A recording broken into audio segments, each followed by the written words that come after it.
Hello everyone, আমি মৌমিতা আবারও চলে আসলাম তোমাদের সাথে নতুন একটা ব্লগ শেয়ার করতে। জামাই ষষ্ঠীর ব্লগে তোমাদের সাথে শেয়ার করেছিলাম আমরা কিন্তু বাবার বাড়িতে জামাই ষষ্ঠীর দিন দুপুরবেলায় খাওয়া দাওয়া শেষ করেছি, রাতে আর খাওয়া দাওয়া করিনি। রাতে প্ল্যান ছিল আমরা ফৌজি ধাবাতে যাব জামাই ষষ্ঠীর স্পেশাল থালি খেতে।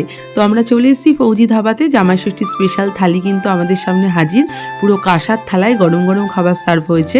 তো আমি নিয়ে নিয়েছিলাম 699-এর মাটন থালি, জামাই ষষ্ঠী স্পেশাল কিন্তু। তো চলো দেখা যাক মাটন থালিতে কি কি ছিল। ছিল সাদা ভাত, সাথে ছিল ঘি, কাঁচা লঙ্কা, ছিল মুগ ডাল, আলু ভাজা, শুক্তো, পটল আলুর রসা ছিল, মাছটা অপশনাল, চিতল মাছ ছিল, ইলিশ মাছ ছিল, ভেটকি মাছ ছিল, সাথে ছিল গলদা চিংড়ি। আমি গলদা চিংড়ি নিয়েছিলাম 2 পিসের।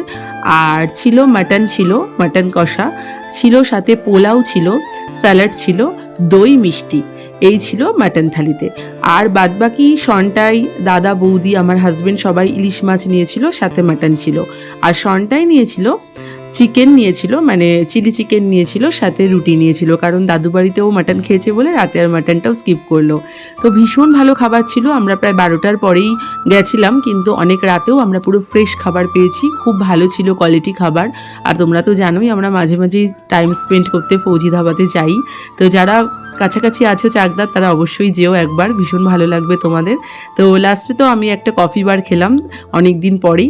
আর শনটাই এখানে ক্যান নিয়ে নিয়েছে একটা কোকাকোলার, আর ওটা দিয়ে ও লেবু দিয়ে সাথে জিরে দিয়ে সুন্দর করে মকটেল বানিয়েছে নিজেই। ও ভীষণ ভালোবাসে খেতে। যাই হোক, আমরা তো জামাই ষষ্ঠীর দিন ভীষণ এনজয় করলাম সবাই মিলে। তো কেমন লাগলো তোমাদের ভিডিওটা অবশ্যই জানিও। আবার দেখা হবে তোমাদের সাথে নতুন কোনো ভিডিওতে। তোমরা সুস্থ থেকো, ভালো থেকো।